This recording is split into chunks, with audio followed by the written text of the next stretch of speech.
Fenomena Kiai Asy'ari, seorang tokoh sufi aswaja yang kemarin dia tertangkap ketika melakukan tindakan selama berpuluh-puluh tahun. Orang ini terkenal sebagai pengikut Habib yang setia, yang dimana ketika dia melakukan acara maulid-maulid, Simtud Duror, selalu hadir Habib di sampingnya. Dan fakta yang unik, dari si Kiai Sufi Aswaja ini sudah dimulai dari tahun 1995. Ketika dia masih bercengkrama dengan Habib, bercengkrama dengan tokoh-tokoh besar dan katanya ada yang membacking, menurut kesaksian yang pernah terungkap, ada yang bersaksi. Bahkan salah satu pengurus di pondok pesantrennya yang sebagai pelapor mengungkapkan faktanya. Jadi memang ada pembiaran dan seolah-olah ini dianggap suatu yang harus ditutupi selama puluhan tahun. Kenapa?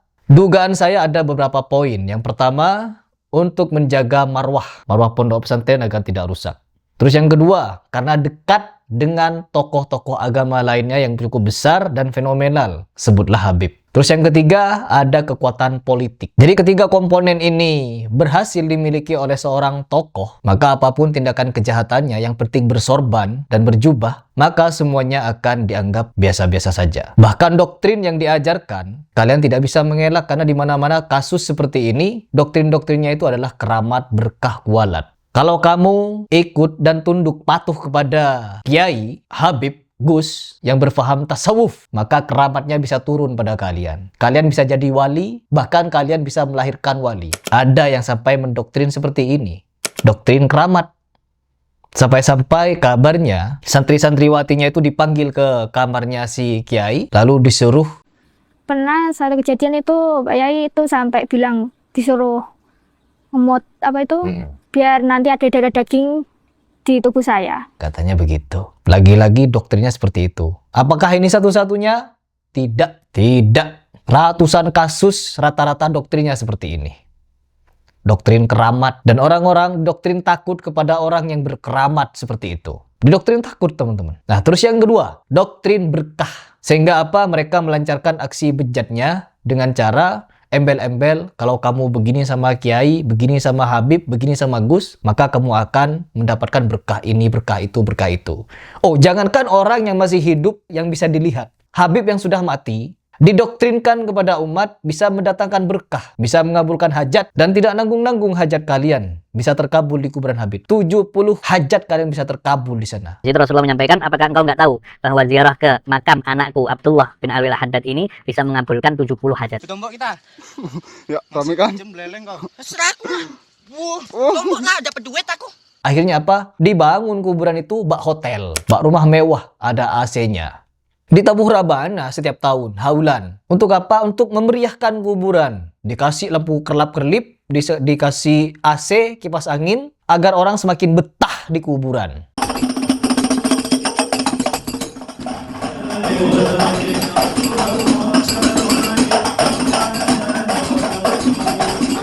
Apa ini? Hidup bagaimana nih? Dan apa lagi? Agar orang semakin mengkeramatkan kuburan itu. Meskipun si Habib yang sudah mati itu pernah dilaporkan dengan kasus oleh belasan santrinya. Ya, belasan santrinya melapor.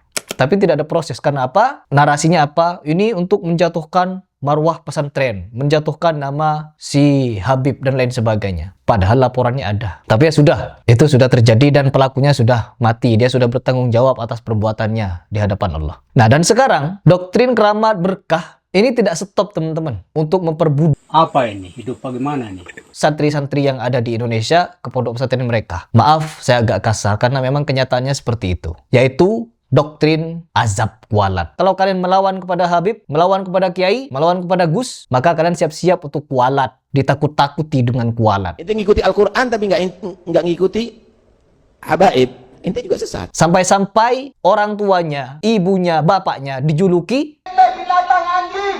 Aduh, orang tua kamu adalah beracun. Bapak ibu kalian anjing. Sampah. santrinya ditampar atau gurunya saya tidak tahu. Tokoh, cucu Nabi, setan lah kalau menurut saya ini. Dan semua ini bukan tanpa alasan, teman-teman. Beberapa hari ini saya membahas tentang Habib Rizik Syihab, yang dimana orang ini Habib paling provokator. Kami akan kejar orang Amerika dimanapun berada. Yang ada di Indonesia semuanya akan kita perangi, saudara. Paling kasar, Siap hancurkan kedubes Amerika di Jakarta. paling sembarangan kalau ngomong, Siap sweeping warga Amerika. Tak. Tae, jancok gitu. dan bahkan Habib ini melindungi berbagai macam doktrin, khurafat, takayul, beserta cerita-cerita dongeng dari golongannya. Bahkan dia pernah juga berdongeng-dongeng ria, menceritakan tentang sosok kiai, menceritakan tentang sosok wali. Kembali lagi bahas wali-walian. Habib ini bahas wali-walian. Apa katanya? Ada seorang wali, yang dimana wali itu ketika ingin mengetahui tentang hadis sahih, maudhu, dan do'if, hanya melihat mulut. Ketika ditanyakan hadis, mulutnya bercahaya, maka hadisnya sahih. Kalau mulutnya remang-remang cahayanya, do'if. Kalau tak ada cahaya sama sekali mulutnya, artinya palsu, maudhu. Kisah wali-wali ini merendahkan Imam Bukhari, merendahkan Imam Muslim, merendahkan Imam Ahmad, merendahkan imam-imam hadis lainnya, yang dimana mereka untuk memperoleh ilmu sampai-sampai merantau ke negeri-negeri seberang. Ya, merantau, sampai merantau, teman-teman. Ini yang perlu kita bahas sebenarnya. Merendahkan. Memang tidak sedikit mereka merendahkan Imam Mazhab. Sampai-sampai keluar dari mulut mereka bahwa apabila Imam Syafi'i ada di zaman sekarang, maka Imam Syafi'i itu pantas menjadi muridnya Habib. Habib Hasan, ente tidak pantas jadi murid saya. Yang pantas itu Imam Syafi'i, kata salah satu Habib. Saya aja dibilang begini, ente nggak pantas ya Hasan jadi murid saya. Yang pantas jadi murid saya Imam Syafi'i, Imam Hanafi, Imam Malik. Coba siapa yang berani ngomong seperti ini kalau beliau bukan orang besar? Dan ini adalah khawarikul adat. Itu yang namanya fikih dari A sampai Z, Syafi'i, Hambali, Hanafi, Maliki sudah dihafal semuanya. Sehingga pada umur 50 tahun beliau sudah dijuluki Al-Hafidh, Al-Musnid, Al-Kutub, Al-Doktor Sayyidina Maulana Profesor Dr. Al-Habib Abdullah bin Abdul Qadir bin Ahmad Al-Faqih radhiyallahu anhu. Perhatikan teman-teman, doktrin-doktrin konyol dari Habib ini yang masih membuat orang terpelongo-pelongo dengan dongeng-dongeng konyolnya itu harus sebenarnya kita sadarkan. Kenapa? Akan marak kasus pembodohan. Bukan lagi kita berbicara masalah yang sangat marak di Indonesia. Ratusan kasus. Dan rata-rata berafiliasi kubu hijau. Dan baru-baru ini juga ada kasus lagi. Seorang kiai, pengasuh pondok pesantren, melakukan kepada 17 santrinya. Santri ya, bukan santriwati.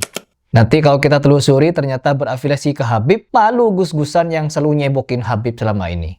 Ya itu tugas kalian. Kalau kalian tahu, sudah ketemu, ponpesnya berafiliasi kemana, disupport Habib atau tidak, share ke saya. Kita bahas di video berikutnya. Namun ketahuilah teman-teman, setelah menurut kesaksian berbagai macam pihak, memang, dan bukan cuma satu ponpes, banyak ponpes, doktrinnya itu saja. Kalau bukan keramat, berkah.